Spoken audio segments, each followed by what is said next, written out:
ಶ್ರೀ ಗುರು ರಾಘವೇಂದ್ರ ಸ್ವಾಮಿ ಜ್ಯೋತಿಷ್ಯ ಮಂತ್ರಾಲಯದಲ್ಲಿ ತಮ್ಮ ತಪೋಶಕ್ತಿಯಿಂದ ವಾಕ್ಯ ಸಿದ್ಧಿ ಮಂತ್ರಸಿದ್ಧಿ ಪಡೆದಿರುವ ಪಂಡಿತ್ ಶ್ರೀ ಅಪ್ಪಟಾಚಾರ್ಯರು ತಾಂತ್ರಿಕ ಜ್ಯೋತಿಷ್ಯರು.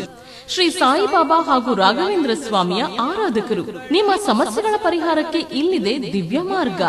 ಡಿವೋರ್ಸ್ ಪ್ರಾಬ್ಲಮ್, ಅನಾರೋಗ್ಯ, ಪ್ರೇಮ ವಿಚಾರ, ಸಂತಾನ, ಸಾಲಬಾಧೆ, ಕೋರ್ಟ್ ಕೇಸ್, ವ್ಯಾಪಾರ, ಮಾಟ ಮಂತ್ರ ತಡೆ, ಶತ್ರುಕಾಟ, ಕೌಟುಂಬಿಕ ಕಲಹ, ಇನ್ನೂ ನಿಮ್ಮ ನಿಗೂಢ ಗುಪ್ತ ಸಮಸ್ಯೆಗಳಿಗೆ ಶ್ರೀ ರಾಘವೇಂದ್ರ ಸ್ವಾಮಿಯ ಮೂಲ ಬೃಂದಾವನ ರಹಸ್ಯ ಬಲಿಷ್ಠ ಪೂಜಾ ಶಕ್ತಿಯಿಂದ ಕೆಲವೇ ದಿನಗಳಲ್ಲಿ ಶಾಶ್ವತ ಪರಿಹಾರ ಶತಸಿದ್ಧ.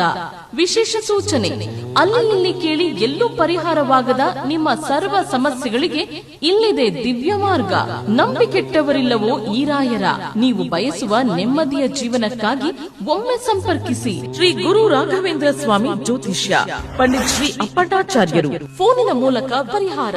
ಮೊಬೈಲ್ ಸಂಖ್ಯೆ 9008111181. ಓಂ ಶ್ರೀ ಗುರು ರಾಘವೇಂದ್ರಾಯ ನಮಃ. ಎಲ್ರಿಗೂ ನಮಸ್ಕಾರ. ಸೆಪ್ಟೆಂಬರ್ 10, 11, 12ನೇ ತಾರೀಕು ಶ್ರೀ ಗುರು ಸಾರ್ವಭೌಮರ ಆರಾಧನೆ ಇರುವಂತಹದ್ದು. ಈ ರಾಯರ ಆರಾಧನೆಯ ದಿವಸಗಳ ಕಾಲದಲ್ಲಿ ಒಂದಷ್ಟು ತಪ್ಪುಗಳು ನಮ್ಮ ಮನೆಯಲ್ಲಿ ನಮ್ಮಿಂದ ಆಗದ ಹಾಗೆ ಜಾಗೃತೆಯನ್ನು ನಾವು ಯಾರೆಲ್ಲ ರಾಯರ ಪೂಜೆಯನ್ನು ಮಾಡ್ತೀವಿ ಅಂಥವರು ವಹಿಸಬೇಕಾಗತ್ತೆ.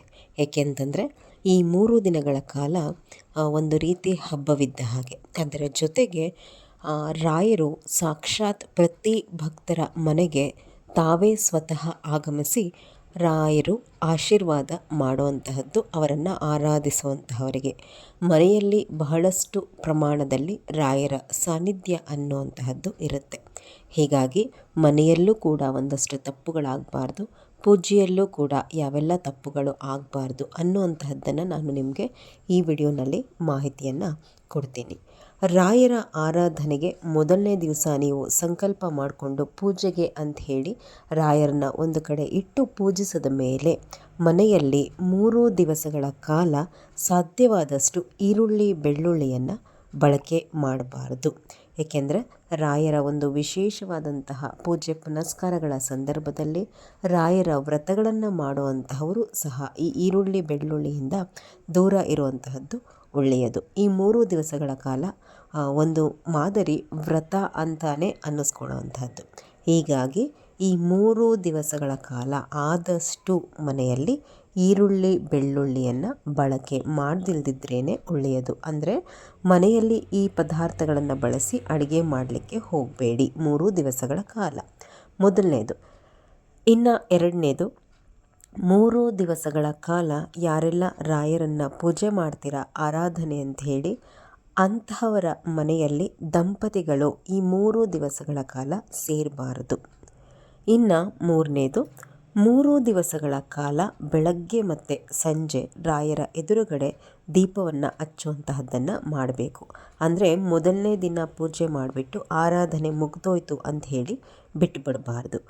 1, 2, 3 ಪೂರ್ವಾರಾಧನೆ, ಮಧ್ಯಾರಾಧನೆ, ಉತ್ತರಾರಾಧನೆ 3 ದಿನಗಳು ಸಹ ವಿಶೇಷವಾದಂತಹದ್ದು. ಹೀಗಾಗಿ ಬೆಳಗ್ಗೆ ಮತ್ತು ಸಂಜೆ 2 ಹೊತ್ತು ಸಹ ಈ 3 ದಿನವೂ ಸಹ ರಾಯರ ಎದುರುಗಡೆ ದೀಪವನ್ನು ಹಚ್ಚುವಂತಹದ್ದನ್ನು ಮಾಡಬೇಕಾಗತ್ತೆ. ಮೊದಲನೇ ದಿವಸ ಮಧ್ಯಾರಾಧನೆ ಮಾತ್ರ ದೊಡ್ಡದು. ಇನ್ನು ಉಳಿದಂತಹದ್ದು ತಪ್ಪು ಕಲ್ಪನೆ ಇದೇನು ಅಂತಂದರೆ, ಈಗ 3 ದಿವಸಗಳಲ್ಲಿ ಮಧ್ಯಾರಾಧನೆ ಅನ್ನುವಂತಹದ್ದು ಒಂದು ದೊಡ್ಡ ಹಬ್ಬದ ರೀತಿ. ಪೂರ್ವಾರಾಧನೆ ಮತ್ತು ಉತ್ತರಾರಾಧನೆಯನ್ನು ಮಾಡಿದ್ರೂ ನಡೆಯುತ್ತೆ, ಮಾಡಿಲ್ಲ ಅಂದ್ರೂ ನಡೆಯುತ್ತೆ ಅನ್ನುವಂತಹ ಒಂದು ಮನೋಭಾವನೆ ಬೇಡ. ಆರಾಧನೆಯ 3 ದಿವಸಗಳು ಸಹ ಅಷ್ಟೇ ಮುಖ್ಯ. ಕಾರಣಾಂತರಗಳಿಂದ ನೀವು ಮೊದಲನೇ ದಿವಸ ಅಂದರೆ ಪೂರ್ವಾರಾಧನೆಯ ದಿವಸ ಪೂಜೆ ಮಾಡಲಿಲ್ಲ ಅಂದರೆ, ಏನಾದರೂ ಈಗ ಪೀರಿಯಡ್ಸ್ ಆಗೋ, ಸೂತಕ ಆಗೋ, ಮತ್ತೊಂದು ಏನೋ ಒಂದು ತೊಂದರೆಗಳಾಗಿ ಮೊದಲನೇ ದಿವಸ ಮಾಡಿಲ್ಲ ಅಂತಂದರೆ 2ನೇ ದಿವಸ ಮತ್ತು 3ನೇ ದಿವಸ ಮಾಡ್ಕೋಬಹುದು. ಆದರೆ ನೀವು 2ನೇ ದಿವಸ ಮಾಡಿಲ್ಲ ಅಂತಂದರೆ 3ನೇ ದಿವಸ ಪೂಜೆ ಮಾಡಲಿಕ್ಕೆ ಬರೋದಿಲ್ಲ. ಅಂದರೆ ಈಗೇನೋ ಕಾರಣಾಂತರ 2 ದಿವಸ ಮಾಡಲಿಕ್ಕಾಗಿಲ್ಲ ಅಂದರೆ 3ನೇ ದಿವಸ ಏನೋ ರಾಯರಿಗೆ ಒಂಚೂರು ಹೂವು ಹಾಕಿ ದೀಪ ಹಚ್ಚಬಹುದು. ಬಿಟ್ಟರೆ ತುಂಬ ವಿಶೇಷವಾದಂತಹ ಪೂಜೆ ಪುನಸ್ಕಾರಗಳನ್ನು 3ನೇ ದಿವಸ ಒಂದೇ ದಿವಸ ನೀವು ಮಾಡಲಿಕ್ಕೆ ಬರೋದಿಲ್ಲ. ಹಾಗೆ ಮಾಡಿದ್ರೂ ಸಹ ಫಲ ಇಲ್ಲ. ಹೀಗಾಗಿ ದಯಮಾಡಿ 3 ದಿವಸಗಳ ಕಾಲವೂ ಸಹ ಪೂಜೆ ಮಾಡಲಿಕ್ಕೆ ಪ್ರಯತ್ನ ಪಡಿ. ಹೀಗಾಗಿ ಹೆಣ್ಮಕ್ಳಿಗೆ ಏನಾದರೂ ಪೀರಿಯಡ್ಸ್ ತೊಂದರೆ ಆ ಸಮಯದಲ್ಲಿ ಇದ್ದರೆ ನಿಮ್ಮ ಹೆಣ್ಣು ಮನೆ ದೇವರು ಯಾವುದಿದೆ, ನಾನು ಹಿಂದಿನ ವಿಡಿಯೋನಲ್ಲೂ ಹೇಳಿದ್ದೀನಿ, ನಿಮ್ಮ ಹೆಣ್ಣು ಮನೆ ದೇವರಿಗೆ 1 ರೂಪಾಯಿ ಕಾಯಿನನ್ನು ಪ್ರಾರ್ಥನೆ ಮಾಡಿಕೊಂಡು ಈ ರೀತಿ ನಾನು ರಾಯರ ಆರಾಧನೆಯನ್ನು ಮಾಡಬೇಕು ಅಂತೇಳಿ ಅಂದ್ಕೊಂಡಿದ್ದೀನಿ, ದಯಮಾಡಿ ನನ್ನ ಮುಟ್ಟನ್ನು ಮುಂದೂಡಿ, ಆ ಸಮಯದಲ್ಲಿ ಮುಟ್ಟಿನಿಂದ ತೊಂದರೆ ಆಗೋದು ಬೇಡ ಅಂಥೇಳಿ ಪ್ರಾರ್ಥನೆ ಮಾಡಿಕೊಂಡು ಆ ಫೋಟೋ ಎದುರುಗಡೆ ಕಾಯಿನನ್ನು ಇಟ್ಕೊಳ್ಳೋ ಅಂತಹದ್ದನ್ನು ಮಾಡಿ. ಮತ್ತು ರಾಯರನ್ನು ಸಹ ಪ್ರಾರ್ಥನೆ ಮಾಡಿ. ನಿಮ್ಮ ಆರಾಧನೆಯ 3 ದಿವಸಗಳ ಕಾಲ ನಾನು ನಿಮ್ಮನ್ನು ಯಾವುದೇ ಒಂದು ಅಡ್ಡಿ ಎದುರಾಗದ ಹಾಗೆ ಪೂಜೆ ಮಾಡಲಿಕ್ಕೆ ನನಗೆ ಅನುವು ಮಾಡಿಕೊಡಿ ಅಂಥೇಳಿ ರಾಯರನ್ನು ಕೂಡ ಪ್ರಾರ್ಥನೆ ಮಾಡ್ಕೊಳ್ಳಿ. ಖಂಡಿತ ರಾಯರು ಈ ವಿಚಾರದಲ್ಲೂ ಸಹ ನಿಮಗೆ ಅನುಗ್ರಹ ಮಾಡ್ತಾರೆ. ಏಕೆಂತಂದರೆ ರಾಯರ ಅನುಗ್ರಹ ಇದ್ದವರಷ್ಟೇ ರಾಯರನ್ನು ಈ 3 ದಿವಸಗಳ ಕಾಲ ಸರಿಯಾದ ರೀತಿಯಲ್ಲಿ ಆರಾಧನೆ ಮಾಡಲಿಕ್ಕೆ ಸಾಧ್ಯ. ಅವರ ಮುಂದೆ 2 ದೀಪ ಹಚ್ಚಲಿಕ್ಕೂ, ಅವರನ್ನು ಭಕ್ತಿಯಿಂದ ಆರಾಧಿಸಲಿಕ್ಕೂ, ಅಥವಾ ನಾವು ಮಂತ್ರಾಲಯಕ್ಕೆ ಹೋಗಲಿಕ್ಕೂ ಎಲ್ಲಕ್ಕೂ ಸಹ ರಾಯರ ಒಂದು ಅನುಗ್ರಹ ಇರಲೇಬೇಕಾಗುತ್ತೆ. ಇನ್ನು 4ನೇದು ಏನು ಅಂತಂದರೆ, ಈ 3 ದಿವಸಗಳ ಕಾಲ ಮನೆಯಲ್ಲಿ ಜಗಳ ಆಡಲಿಕ್ಕೆ ಹೋಗಬೇಡಿ. ಅಂದರೆ ಗಂಡ ಹೆಂಡತಿ ಜಗಳ ಆಡುವಂತಹದ್ದು, ಕೆಟ್ಟ ಮಾತುಗಳಿಂದ ಬೈದಾಡುವಂತಹದ್ದು, ಮಾತಿಗೆ ಮಾತು ಬೆಳೆಸ್ಕೊಂಡು ಹೋಗುವಂತಹದ್ದು ಮಾಡಲಿಕ್ಕೆ ಹೋಗಬಾರ್ದು. ರಾಯರಿರ್ತಾರೆ ಮನೆಯಲ್ಲಿ. ಮಕ್ಕಳಿಗೆ ಬೈಯುವಂತಹದ್ದು, ಹೊಡೆಯುವಂತಹದ್ದು ಅಥವಾ ನೀವು ಶಾಪ ಹಾಕುವಂತಹದ್ದು ಮಾಡಲಿಕ್ಕೆ ಹೋಗಬಾರ್ದು. ಹೆಣ್ಮಕ್ಳು ಕಣ್ಣೀರು ಹಾಕುವಂತಹದ್ದನ್ನು ಮಾಡಬೇಡಿ. ಮನೆಯಲ್ಲಿ ಯಾವುದೇ ಈ ರೀತಿಯ ಹಬ್ಬ ಹರಿದಿನಗಳು ಮಾಡಿದಾಗ ಮನೆಯಲ್ಲಿ ಕಣ್ಣೀರು ಹಾಕಿದ್ರಿ ಅಂತಂದರೆ ಆ ಯಾವ ಪೂಜೆ ಪುನಸ್ಕಾರಗಳು ಸಹ ದೇವರಿಗೆ ಸಲ್ಲೋದಿಲ್ಲ. ಜೊತೆಗೆ ಇನ್ನಷ್ಟು ಕಷ್ಟಗಳು ನಿಮ್ಮ ಯಜಮಾನರಿಗೂ ಎದುರಾಗುತ್ತೆ. ಏಕೆ ಅಂತಂದರೆ ನೀವು ಕಣ್ಣೀರು ಹಾಕುವಂತಹದ್ದು ಮನೆಯ ಗಂಡಸರಿಗೆ ಶ್ರೇಯಸ್ಸಲ್ಲ, ನಿಮಗೂ ಸಹ ಶ್ರೇಯಸ್ಸಲ್ಲ. ಈ 3 ದಿನಗಳ ಕಾಲ ಅದೇನೇ ಪರಿಸ್ಥಿತಿ ಇದ್ದರೂ ಸಹ ನಿಮ್ಮ ಪಾಲಿಗೆ ರಾಯರಿದ್ದಾರೆ ಅನ್ನುವಂತಹ ಒಂದು ನಂಬಿಕೆಯಲ್ಲಿ ಇರಿ, ಕಣ್ಣೀರು ಹಾಕಬೇಡಿ. ಇನ್ನು ನೆಕ್ಸ್ಟು, ಆದಷ್ಟು ನಾನು ಏನು ಶುಭ ಮುಹೂರ್ತವನ್ನು ಹೇಳ್ತೀನಿ, ರಾಯರ ಆರಾಧನೆಯ 3 ದಿವಸಗಳು ಆ ಶುಭ ಮುಹೂರ್ತದಲ್ಲೇ ರಾಯರ ಮುಂದೆ ತುಪ್ಪದ ದೀಪವನ್ನು ಹಚ್ಚುವಂತಹ ಪ್ರಯತ್ನವನ್ನು ಮಾಡಿ. ನಿಮಗೆ ಆ ಮುಹೂರ್ತದಲ್ಲಿ ಹಚ್ಚಲಿಕ್ಕೆ ಆಗಲಿಲ್ವಾ, ದಯಮಾಡಿ 8 ಗಂಟೆ ಒಳಗಡೆ ನಿಮ್ಮ ರಾಯರ ಪೂಜೆ ಪುನಸ್ಕಾರ ಏನಿದೆ ಎಲ್ಲವೂ ಸಹ ಮುಗಿದು ಹೋಗಬೇಕು. ಆ ರೀತಿ ವ್ಯವಸ್ಥೆಯನ್ನು ಮಾಡಿಕೊಳ್ಳುವಂತಹದ್ದು. 10 ಗಂಟೆ 11 ಗಂಟೆ ಎಲ್ಲ ಮಾಡಿಕೊಂಡು ರಾಯರ ಪೂಜೆಯನ್ನು ಕೇವಲ ಆರಾಧನೆ ಅಂತಾನೆ ಅಲ್ಲ, ರಾಯರ ಪೂಜೆಯನ್ನು ಗುರುವಾರನೂ ಕೂಡ ಆ ರೀತಿ 10 ಗಂಟೆ 11 ಗಂಟೆ ಮಾಡಿ ಪೂಜೆ ಮಾಡಲೇಬಾರ್ದು. ಖಂಡಿತ ನಮಗದು ಶ್ರೇಯಸ್ಸಲ್ಲ. ಏನಂದ್ರೂ ಬೆಳಗ್ಗೆ 8 ಗಂಟೆ ಒಳಗಡೆ ಮುಗಿದೋಗ್ಬೇಕು. ಇನ್ನೂ ಬಹಳ ಶುಭ ಅಂತಂದರೆ ಬೆಳಗ್ಗಿನ ಜಾವ 6:15 6:30 ಒಳಗಡೆ ನಮ್ಮ ಪೂಜೆ ಮುಗಿಸ್ಕೊಳ್ಳುವಂತಹದ್ದು ಸರ್ವಶ್ರೇಷ್ಠ. ಆಗಲಿಲ್ಲ ಅಂದ ತಕ್ಷಣ ನಾವೇನು ಮಾಡಬೇಕು, ಮ್ಯಾಕ್ಸಿಮಮ್ ಅಂದರೆ 8 ಗಂಟೆ ಒಳಗಡೆ ರಾಯರ ಪೂಜೆಯನ್ನು ಮುಗಿಸ್ಕೋಬೇಕು. ಇನ್ನು ಮುಂದಿನ ಅಂಶ, ಈ 3 ದಿವಸಗಳಲ್ಲಿ ಕೊನೆಯ ದಿವಸ ರಾಯರಿಗೆ ಅರ್ಘ್ಯವನ್ನು ಕೊಡಬೇಕಾಗತ್ತೆ. ಅಂದರೆ ಯಾರೆಲ್ಲ ಆರಾಧನೆಯ ಪೂಜೆಯನ್ನು ಮಾಡ್ತೀರಾ ರಾಯರಿಗೆ ಅರ್ಘ್ಯವನ್ನು ಕೊಡಬೇಕು. ಹೇಳ್ಕೊಡ್ತೀನಿ, ಎಲ್ಲವನ್ನೂ ಹೇಳ್ಕೊಡ್ತೀನಿ. ರಾಯರ ಪೂಜೆಯನ್ನು ಯಾವ ರೀತಿ 3 ದಿವಸಗಳ ಕಾಲ ಮಾಡಬೇಕು ಅನ್ನುವಂತಹ ವಿಡಿಯೋಸ್ ನೆಕ್ಸ್ಟ್ ಡೇಸಲ್ಲಿ ಬರ್ತೀನಿ. ಆ ಅಂಶಗಳಿಗೆ ನಿಮ್ಗೆ ಯಾವ ಚಾನಲಲ್ಲೂ ರಾಯರ ಪೂಜೆಯ ಬಗ್ಗೆ ಇಂತಿಷ್ಟು ವಿವರವಾಗಿ ಖಂಡಿತ ಹೇಳ್ಕೊಡೋಲ್ಲ. ಅಷ್ಟು ವಿವರವಾಗಿ ನಿಮಗೆ ಹೇಳ್ಕೊಡ್ತಾ ಇರುವಂತಹದ್ದು ಎಲ್ರಿಗೂ ಸಹ ರಾಯರಿಂದ ಒಳ್ಳೆಯದಾಗಬೇಕು. ಸರಿಯಾದಂತಹ ರೀತಿಯಲ್ಲಿ ಪೂಜೆ ಪುನಸ್ಕಾರಗಳು ನಿಮ್ಮ ಮನೆಯಲ್ಲಿ ನಡೆದು ನಿಮಗೆ ಒಂದು ಶ್ರೇಯೋಭಿವೃದ್ಧಿ ಆಗಬೇಕು ಅನ್ನುವಂತಹದ್ದು ನಮ್ಮ ಒಂದು ಆಶಯ. ಅರ್ಘ್ಯವನ್ನು ಕೊಡ್ತಿದ್ರೆ ನಿಮ್ಮ ಪೂಜೆ ಸಂಪೂರ್ಣ ಅನ್ನಿಸ್ಕೊಳ್ಳೋದಿಲ್ಲ. ಹೀಗಾಗಿ ದಯಮಾಡಿ ಅರ್ಘ್ಯವನ್ನು 3ನೇ ದಿವಸ ಕೊಡುವಂತಹದ್ದು.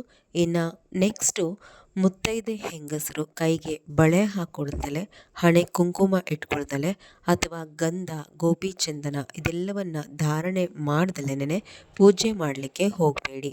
ಕೈಗೆ ದಯಮಾಡಿ ಆರಾಧನೆಗೆ ಅಂತಾನೆ ಹೊಸ ಬಳೆನೇ ಹಾಕ್ಕೊಳ್ಳಿ.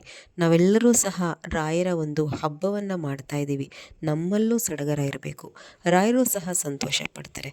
ನೀವು ಕೈಗೆ ಒಂದು ಹೊಸ ಬಳೆಯನ್ನು ಹಾಕ್ಕೊಂಡು ಅಂಚು ಇರುವಂತಹ ಸೀರೆ ಅಂದರೆ ಬಾರ್ಡರ್ ಸ್ಯಾರೀಸ್ ಅಂತೀವಲ್ವ, ಆ ರೀತಿ ಸೀರೆಗಳನ್ನು ಹಾಕ್ಕೊಂಡೇ ಆರಾಧನೆಯ ದಿವಸ ಪೂಜೆ ಮಾಡಿ ಒಳ್ಳೆಯದು. ಹೊಸ ಬಳೆ ತಗೊಳ್ಳಿ, ಎರಡು ಕೈಗೂ ಸಹ ಒಂದು 12 ಬಳೆ ಬರೋ ಥರ ಕೈ ತುಂಬ ಬಳೆ ಹಾಕ್ಕೊಂಡು ಮುಡಿಗೆ ಹೂವನ್ನು ಮುಡ್ಕೊಂಡು ಹಣೆಗೆ ಇಟ್ಕೊಳ್ಳಿ. ಕೆನ್ನೆಗೆ ಸ್ವಲ್ಪ ಅರಿಶಿನ ಹಚ್ಕೊಳ್ಳಿ, ಗಂಧವನ್ನು ಹಣೆಗೆ ಇಟ್ಕೊಳ್ಳಿ. ಈ ರೀತಿ ಪೂಜೆಯನ್ನು ಮಾಡಿ. ಯಾಕೆ ಅಂದರೆ ರಾಯರು ನಿಮ್ಮ ಮನೆಯಲ್ಲಿ ಇರ್ತಾರೆ. ಪೂಜೆ ಮಾಡುವಾಗ ನೀವು ಯಾವ ರೀತಿ ಇರ್ತೀರಾ ಅದೇ ರೀತಿ ನಿಮಗೆ ಒಳ್ಳೆಯದಾಗಲಿ ಅಂತ ಹೇಳಿ ರಾಯರು ಆಶೀರ್ವಾದ ಮಾಡಿದಾಗ ನಿಮ್ಮಲ್ಲಿ ಒಂದು ಸುಮಂಗಲಿತನ ಅನ್ನುವಂತಹದ್ದು ಅಭಿವೃದ್ಧಿ ಆಗಬೇಕೇ ಹೊರತು ಕೈಗೆ ಬಳೆ ಹಾಕೊಳ್ದಲೆ ಮುಡಿಗೆ ಹೂ ಮುಡಿದಲೆ ಹಿಂಗಂದ್ರಂಗೆ ರಾಯರು ಪೂಜೆ ಮಾಡಿ ಅವರು ಅಸ್ತು ಅಂದರೆ ನೀವು ಯಾವ ರೀತಿ ಇರ್ತೀರೋ ಅದೇ ದಾರಿದ್ರ್ಯ ನಿಮ್ಮ ಜೀವನದಲ್ಲಿ ಏನಾಗುತ್ತೆ, ಒಂಥರ ಆವರಿಸ್ಕೊಳ್ಳುತ್ತೆ. ಅದು ನಿಮ್ಮ ಯಜಮಾನ್ರಿಗೂ ಸಹ ಶ್ರೇಯಸ್ಸಲ್ಲ. ಹೀಗಾಗಿ ನಾನು ಹೇಳಿದ್ನಲ್ಲ, ಆ ರೀತಿ ಅಂಚು ಇರುವಂತಹ ಒಂದು ಒಳ್ಳೆಯ ಸೀರೆಯನ್ನು ಉಟ್ಕೊಂಡು ಪೂಜೆ ಮಾಡಿ. ಹಳೆ ಸೀರೆಗಳನ್ನ ಎಲ್ಲ ಉಟ್ಕೊಂಡು ಪೂಜೆ ಮಾಡಲಿಕ್ಕೆ ಹೋಗಬೇಡಿ. ಹಬ್ಬ ಹರಿದಿನಗಳ ಸಂದರ್ಭದಲ್ಲಿ ನಾವು ಯಾವ ರೀತಿ ಇದ್ದು ದೇವರ ಎದುರುಗಡೆ ಪೂಜೆ ಮಾಡ್ತೀವಿ ಅದೇ ರೀತಿ ನಾವು ಅಭಿವೃದ್ಧಿ ಹೊಂದುತ್ತಾ ಹೋಗ್ತೀವಿ. ರಾಯರು ಪ್ರತಿಯೊಂದು ಹೆಣ್ಣು ಮಗಳನ್ನು ಸಹ ಲಕ್ಷ್ಮೀ ಸ್ವರೂಪದಲ್ಲಿ ನೋಡ್ತಾರಂತೆ. ಹೀಗಾಗಿ ನಾವು ಹೇಗಿರಬೇಕೋ ಹಾಗಿದ್ದರೆ ನಮಗೂ ಸಹ ಗೌರವ, ರಾಯರಿಗೂ ಸಹ ಪ್ರೀತಿ. ಇದೆಲ್ಲವೂ ಸಹ ರಾಯರ ಆರಾಧನೆಗೆ ನಾವು ಏನು ತಪ್ಪುಗಳನ್ನು ಎಸಗಬಾರ್ದು ಅನ್ನುವಂತಹ ಒಂದಷ್ಟು ಮಾಹಿತಿ. ದಯಮಾಡಿ ಈ ಎಲ್ಲ ಅಂಶಗಳನ್ನು ನೋಡ್ಕೊಳ್ಳಿ. ಇದೆಲ್ಲವನ್ನು ನೋಡ್ಕೋಬೇಕು. ಸುಮ್ಮನೆ ನಾವು ರಾಯರ ಮುಂದೆ 2 ದೀಪ ಹಚ್ಬಿಟ್ವಿ, ನೈವೇದ್ಯ ಇಟ್ಬಿಟ್ವಿ, ಉಪವಾಸ ಇದ್ವಿ ಅಂದ ತಕ್ಷಣ ನಮ್ಮ ಕಷ್ಟ ಕಳೆಯೋದಿಲ್ಲ, ರಾಯರ ಅನುಗ್ರಹ ಆಗೋದಿಲ್ಲ. ಎಲ್ಲ ಸಣ್ಣ ಸಣ್ಣ ಅಂಶಗಳ ಮೇಲೂ ಸಹ ನಮ್ಮ ಗಮನ ಇರಬೇಕು, ನಿಷ್ಠೆಯಿಂದ ಮಾಡಬೇಕು. ಇದಿಷ್ಟು ಈ ವಿಡಿಯೋದ ಮಾಹಿತಿಯಾಗಿದೆ. ಇಷ್ಟ ಆಗಿದರೆ ಒಂದು ಲೈಕ್ ಮಾಡಿ, ಗೊತ್ತಿರೋರೊಟ್ಟಿಗೆ ಶೇರ್ ಮಾಡ್ಕೊಳ್ಳಿ. ನಿಮ್ಮ ಸಪೋರ್ಟ್ ಹೀಗೆ ಇರಲಿ. ಎಲ್ರಿಗೂ ಸಹ ರಾಯರು ಒಳ್ಳೇದು ಮಾಡಲಿ.